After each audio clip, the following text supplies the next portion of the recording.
আমাদের শান্তি কাকু বলছিল যে আগামী ঈদ রোহিঙ্গারা তাদের নিজেদের দেশে করবে। তো সেই জন্য আরো 1,13,000 রোহিঙ্গা বাংলাদেশে ঢুকে গেছে। সেটা এই মাসের হিসাবে, কিন্তু গত আগস্ট থেকে কি হিসাবে ঢুকছে সেটা কিন্তু আমরা এখনো জানি না। তো যেটা বলতেছিলাম, তো তারা যেহেতু ঈদ করতে নিজের দেশে যাবে, আগামী ঈদ, এটা কোরবানি ঈদ না 26 সালের ঈদ, সেটা তো আর শান্তি কাকু বলে নাই।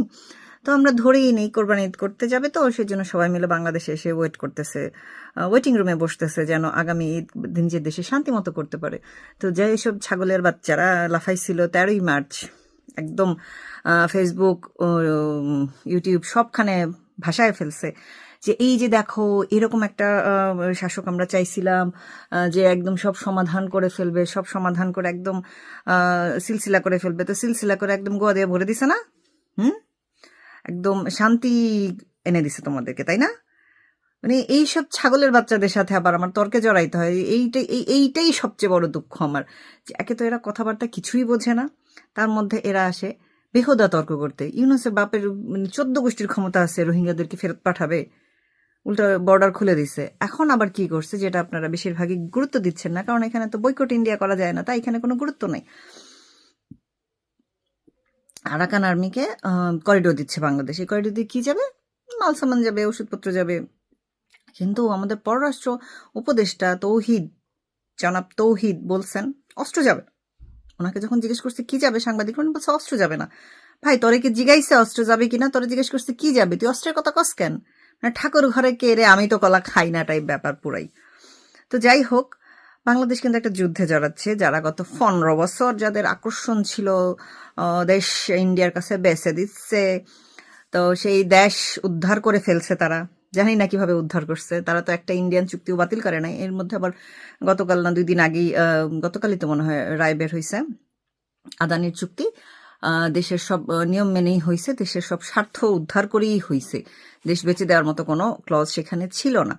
তো এখন আবার কেউ কথা বলতেছে না দেখলাম, অথচ সারা মানে যতদিন ধরে চুক্তি ততদিন ধরে খালি ফেসবুকে দেখেই গেছি দেশ বেঁচে দিছে, দেশ বেঁচে দিছে, ইন্ডিয়ার কাছে বেঁচে দিছে, ইন্ডিয়ার কাছে বেঁচে দিছে। এই জিনিস শুনতে শুনতে মনে করেন আমি সেই 96 সাল থেকে শুনতেছি আওয়ামী লীগ ক্ষমতায় আসলে ইন্ডিয়ার কাছে দেশ বেঁচে দিবে। আমার খুব শখ ছিল, বেঁচে টেচে দিলে ভালোই হইতো, ভিসা ফিসা অনেক প্যারা আর কি। ভিসা করতে টাকাও লাগে, এইটুক দেবো আবার টাকা দিব নাকি? আশ্চর্য, টাকাও লাগে, আবার ভিসা দিতেও চায় না। ওদের দেশে গিয়ে ওদের দেশে মন ভরা গাইলেইতেও পারে না বাঙ্গুরা। বুঝলাম না ব্যাপারটা, এরা এরকম কেন? হ্যাঁ, এরা এত খারাপ কেন? ভিসা দিতে চায় না কেন বাঙালিদের? যারা বাঙালিরা গিয়ে ইন্ডিয়ানদের মন ভরে গাইলেইতে পারে, ইন্ডিয়ার মাটিতে বৈশা বৈশা তারপর ওরা ঘেটি ধরে যে ফাড়াইয়া দেয় বাংলাদেশে, খুব মজা লাগে না? দেশের মান ইজ্জতের গোয়া মারা রেখে আসে। তো যেটা বলতেছিলাম, এরা আরাকান আর্মিকে মানবিক করিডোর দিচ্ছে। সরি, অনেক মুখ প্যাচ লেগে যাইতেছে, এত কথা মুখ দিয়ে বের হইতে যাচ্ছে একসাথে।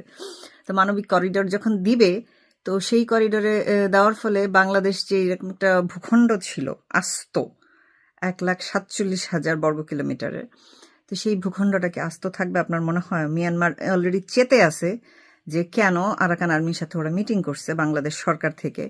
এখন মিয়ানমার যদি যুদ্ধ লাগায় দেয় চিটাগাং, কক্সবাজার, হর্ষবাজার, আর জীবনে যাইতে পারবেন? যারা যারা যান নাই প্লিজ একটু ঘুরে আসেন, এরপরে আর চান্স পাবেন না হর্ষবাজার যাওয়ার। হর্ষবাজার আর যাইতে পারবেন না, এরপর ভিসা টিসা লাগবে সেই ইন্ডিয়া যাওয়ার মতোই।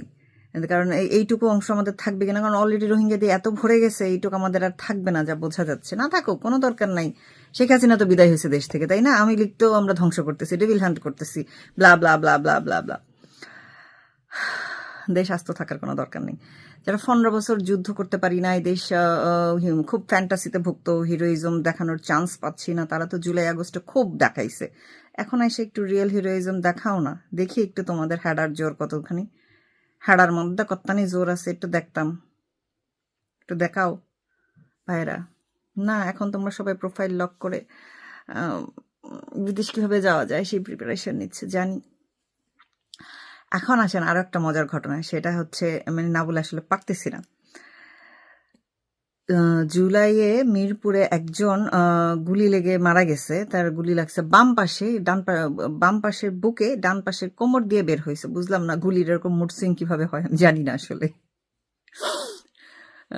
তো সেই মামলায় ইরেশ জাকের সাথে আরো 300-400 মানুষ আছে, অবশ্যই শেখ হাসিনা সহ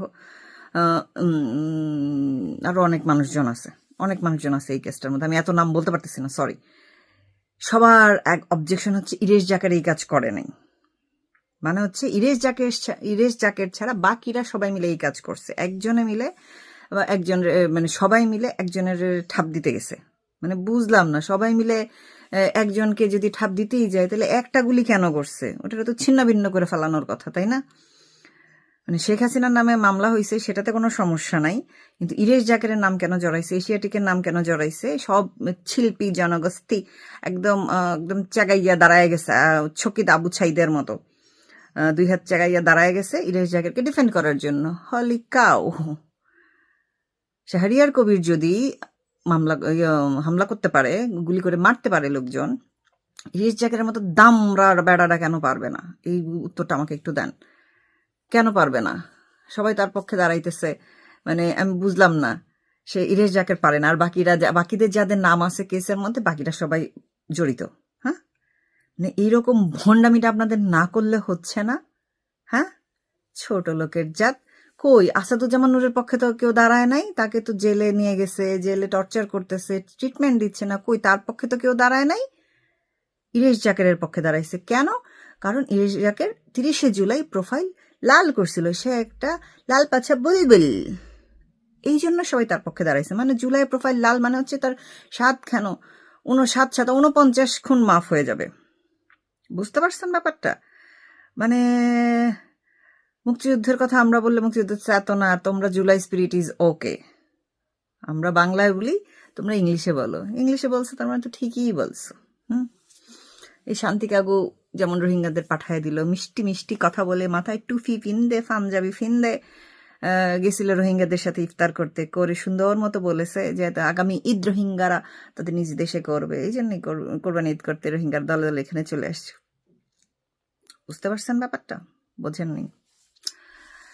যাই হোক, গেঞ্জিদের কি জানি বলে, 7 সেকেন্ডের মনোযোগ দিয়ে তারা অনেক কিছু উল্টায় ফেলতেছে, দেশ একদম উদ্ধার করে ফেলতেছে। ভালোই লাগে ব্যাপারটা, ভালো লাগতেছে। এইদিকে আবার দেখতেছি কারেন্ট থাকে না, সবজির দামও আর কম নাই। এন্টারটেনমেন্ট দিয়ে যাও, কোনো সমস্যা নেই। সারা জীবন নিজের জিনিস নিজেই কামাই করে খাইছি, কারোর উপর ডিপেন্ডেন্ট হয়ে থাকি নাই। সো তোমরা মল্লা কি বাসলা, সেখানে তো আমরা পপকর্ন নিয়ে বসবই, তাই না? কারণ তোমরা নয়া বন্দোবস্ত করতে চাইছিলা, তুমি খেয়ে আমি খেয়ে বিকল্প পরিবহন হয়ে গেছো। বিকল্প পরিবহন যেমন ভাঙ্গারি বাস, তোমরা এরকম ভাঙ্গারি বাস হয়ে গেছো। তা এখন মানে এনজয় করো, সমস্যা নাই তো, এনজয় বিকল্প।